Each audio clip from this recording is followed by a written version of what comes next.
Барлықтарыңызға сәлем, каналыма қош келдіңіздер. Бүгін сіздермен бірге осы бөлменің пердесін тігетін боламыз. Әрине ішіндегі тюлін алдыңғы жылы негізі сатып алған кезде ақ тігіп тастауға болатын еді. Оған еріндім, шынын айтқанда, біраз солайынан ұзын болып тұрды. Қолым бармады, шын айтқанда, өлшеп кәдімгідей тігіп, оны маған бір қатты қиындық тудырды, шын айтқанда.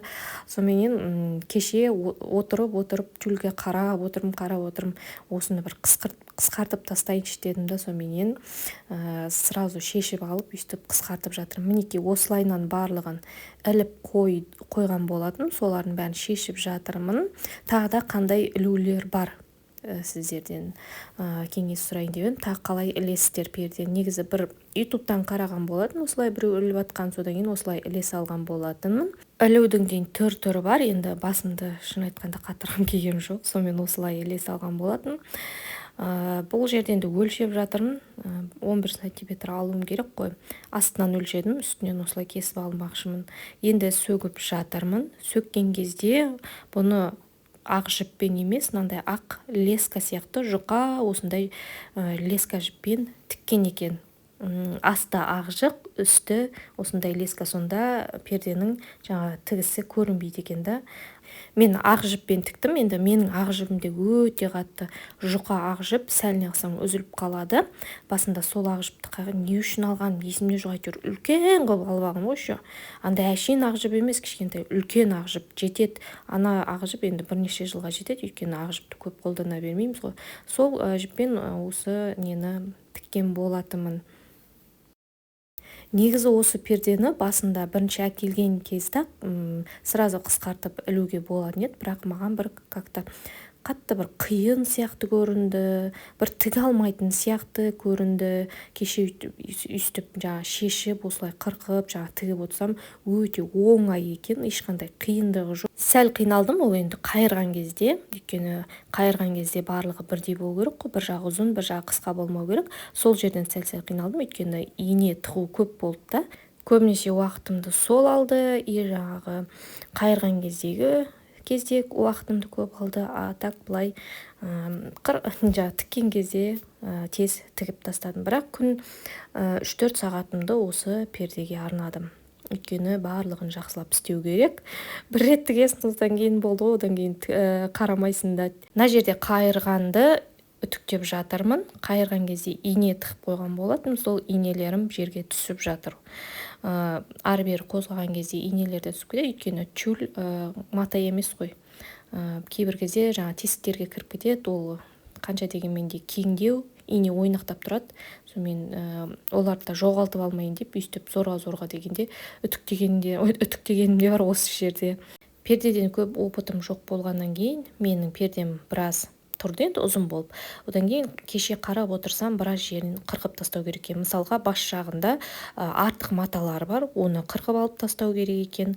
Мен оны вообще миыма кірмеген. Одан кейін төменгі жағы, мына осы тюль сияқты, ол да ұзын. Ол жерді кесетін болам и тігетін болам ол жерді де. Бірінші осы тюльді тігіп алайын. Ең қиын осы тюль еді ғой менде, өйткені бас жағын сөгу керек, қысқарту керек дегендей. Ал пердеде тек қана аяқ жағын ғана қысқартатын болам. Болды, бас жағында артық матаны кесіп алатын болам, болды. Ондай қиындығы жоқ.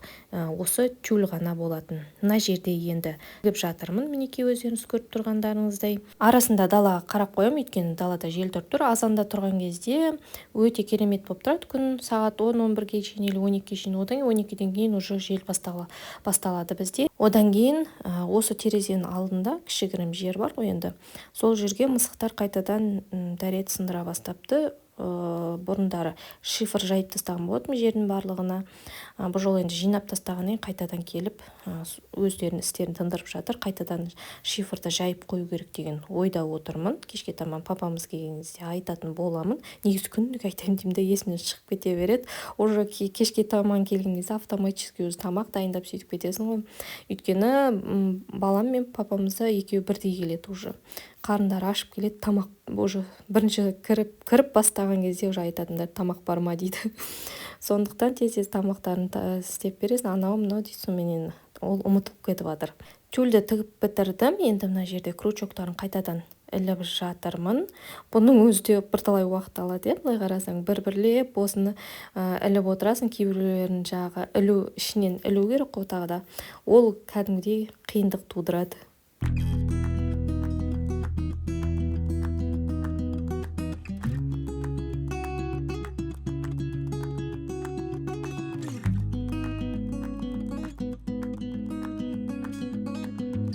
Крючоктарын барлығын іліп қойдым. Мінекей енді қайтадан орнына пердені қоятын боламыз.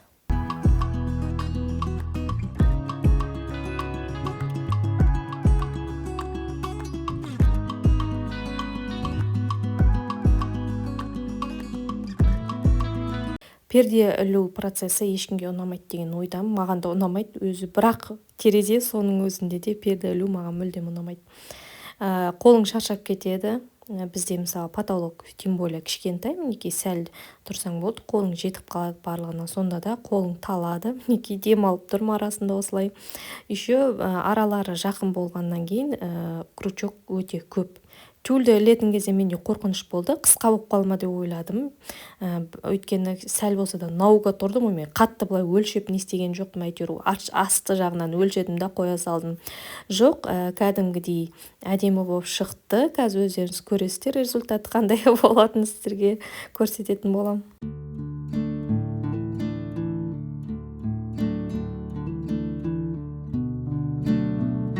Мінекей, менен осындай болып шықты. Енді сәл-сәл ұзындау болып шықты. Енді қысқадан жақсы ғой. Тағы да бір күні пысығым ұстаған кезде тағы да кішігірім алып қысқарта саласын. Бұл жерде енді бұрын вообще етін кәдімгідей ұзын болып жайылып, бер жаққа шейін жайылып жататын. Бұл жолы енді сәл-сәл болса қысқартып, бұрынғысынан қарағанда әдемі болды. Қайырларыңызға қайырлы күн. Бүгін бізде азық-түлік күні. В общем, магазинге бардық. Өте қарапайым отбасының азық-түлігі. Бірінші очередь жаңағы дәрет қағазы. Осындай бір пакет алдық. Бағасын астына жаза кетемін. Одан кейін мынандай достық күріш алдым. Бірінші рет алып көріп жатырмын. Негізі мен күнделікті литер күрішін жақсы көрім. Сол күрішке өте қатты жақсы. Қалай болса солай басам әдемі шығады. Чемпион шайдан таңдағым келген жоқ. Өйткені басқа выбор жоқ. Бәрі пиала, 3-4 қана түр бар. Қалғандары басқа түрден. Олар ұнаған жоқ. Бета чайы малиновый пакетиктегі осындай біреу ала салдым. Одан кейін үйге нан алдық. Одан кейін біздің үйдегілер мынандай пончикті жақсы көріп қалды. Қолдан жасайтын болу керек, үйдің пончигі, в общем. Осындай біреу алдық. Одан кейін султан спагетти, постоянно осыны аламыз, осыны жақсы көреді үйдегілер. Алматқа жаңа сушки алдық. Өте жақсы көреді ол Алмат. Бізде сушки 459 теңгеге шығып тұр. Мына жерде президент майы бағасын астына жаза кетем. Кейбіреулердің бағалары жазылып тұр, оларды айтатын болам. Одан кейін щедрое летом, бұны жаңағы тоғыртанымнау қосқанға осындай біреу ала салдым. Үйде тағы да біреу бар. Крокант с миндалем, шоколад қой, конфет. Бұл бізде 888 теңге шығып тұр. Одан кейін печенье алдық. Печенье 7 сутка, рахаттық 663 теңге тұрады екен. Мынаның бағасы жазылмаған. Бұны астына жаза кетем. Одан кейін осындай біреуін алып көрейін дедік. Білмеймін, дәмді ма, дәмді емес па. Вроде бы дәмді сияқты, ішінде мындай карамель ма, сондай бар. В общем, утренний сосиска. Бізде ең жақсы көретін осыны жақсы көреді. Одан кейін корона макаронын алдық. Постоянно осыны қолданып. Қанша жыл болды осы корона макаронын ғана қолданам. Басқалармен онша достаса алмадым. Одан кейін шедевр майын алып тұрмын. Осы бірінші рет алып тұрмын, бұрындар алатын. Одан кейін алмай кеттім да. Енді осы қайтадан осы шедевр майына оралдым. 5 литр. Одан кейін фьюсти чайын алдық. Қант 2 килограмм алдым. 871 теңге. Одан кейін томат алдым. Мынандай үлкенін алдым. Негізі кішкентай банка деген алатын. Одан кейін қуырдақ қанандай приправа алдық. Одан кейін барский деген тұз алдық. В общем, мен осындай алып жүрмедім, есімнен шығып кетті. В общем, одан кейін мынандай не алдық. Мочалка алдық. Бұл 750 теңге. Бұл бигейдегі. Қазір фирканнан алғанды көрсететін болам.